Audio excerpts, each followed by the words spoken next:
What to do if he asks you an obnoxious question on a dating app. Hi, I'm Anrova. This is my husband in the blurry background. Do you want to come forward, husband? No, because I'm too tall. Come back. There you go. Yeah. No, that doesn't work. No, Anyways, no. so... Yeah, headless husband. No. Sit down. Yeah, that's perfect. This is my headless husband string. So today, for those of you who don't know me, I'm Anrova. I'm a feminine embodiment coach. I run a program called Claimed, that helps women attract committed masculine men. And today I want to talk to you about a message that a woman in my program received on a dating app. And I brought in my headless husband here to basically comment on it. So I just sent it to his phone and I said, I want your first reaction, and then then he'll leave, and then we'll have a girl talk about that. So String, basically a woman has matched with a man on a dating app. Okay. And here's the question that he asked her right from the beginning. He says, what's the worst thing you've ever done? And this woman posts in our group and says, I can't believe that men like this exist. And I don't know what to do with this. Okay? So that's the context. What would you say? What's the worst thing? So that's the first thing that he says. He's got balls. What's the worst thing you've ever done? Good stuff. I'm actually proud of men that do this. Like, this is no fear. Men have no fear. He doesn't care.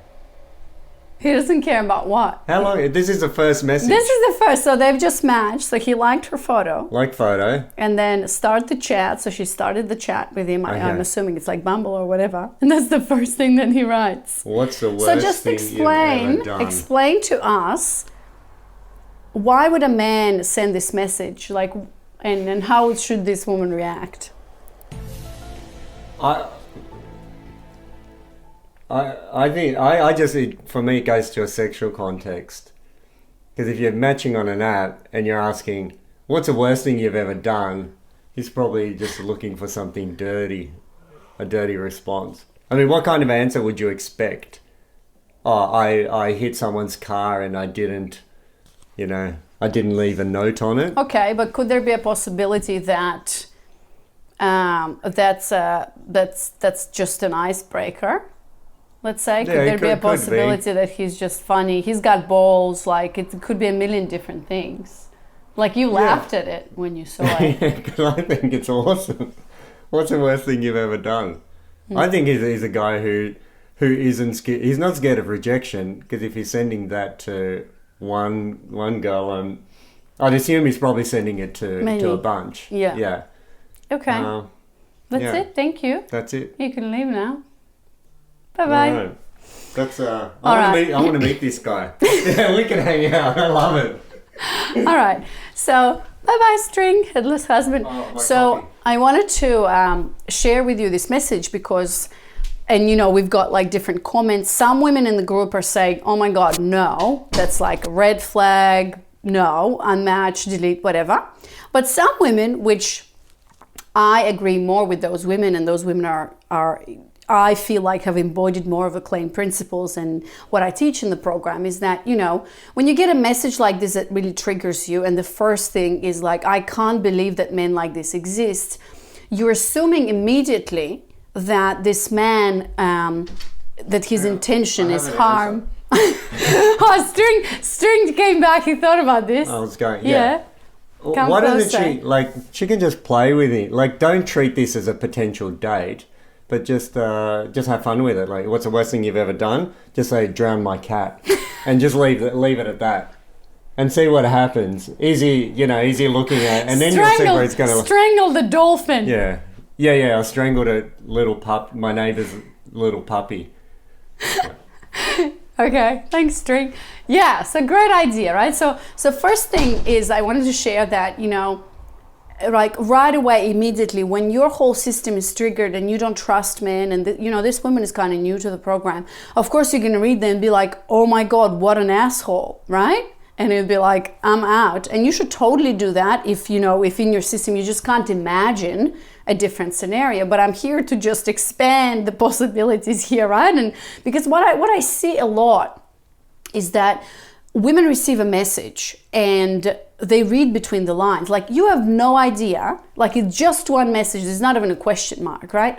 That what's the worst thing that you've ever done? So one woman could be like, oh my God, what is this? Delete, goodbye, not even respond. Another thing, you could be like, what the fuck is this? And why are you sending me this? Blah, blah, blah. But another perspective, you could assume, you could give him the benefit of doubt, and you could just look at this and be like, that's a bit strange. Like, let me bring humor into this, right?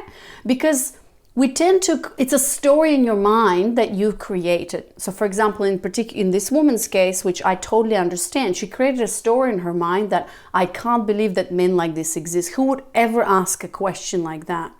But if we detach from the story and actually look at what this means, this guy, well, first of all, I agree with String, this guy has balls, right? This guy is not afraid.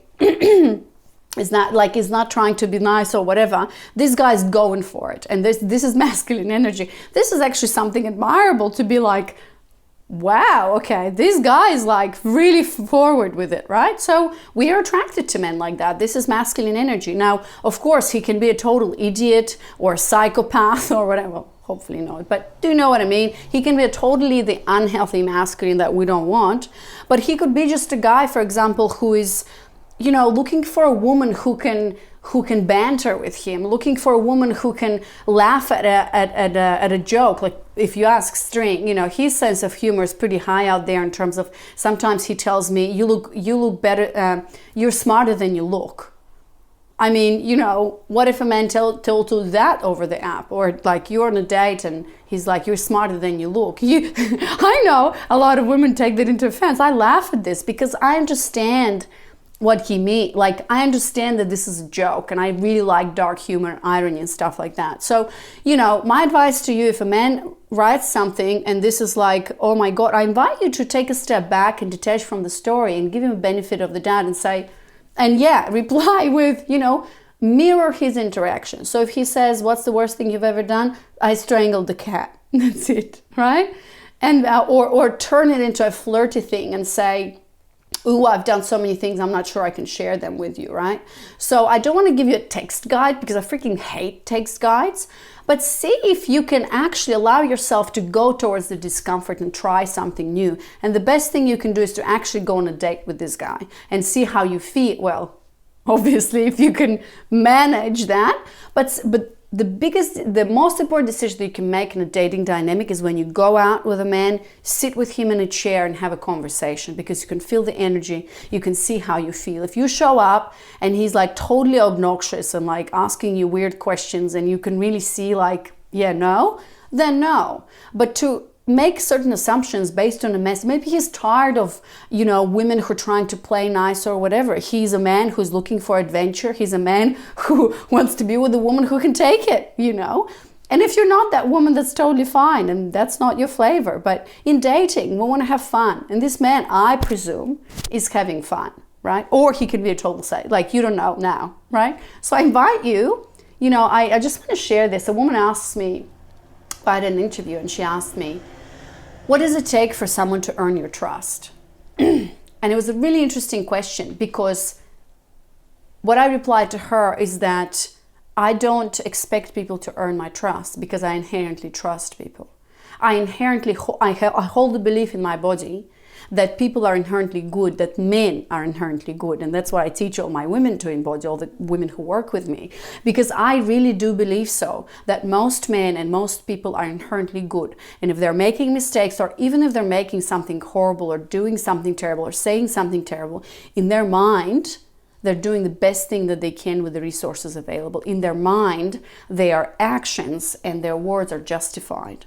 And so how can you give this man the benefit of the doubt and not directly assume and create a story in your mind that's about him but also about you, and you're further looking for evidence where men can't be trusted?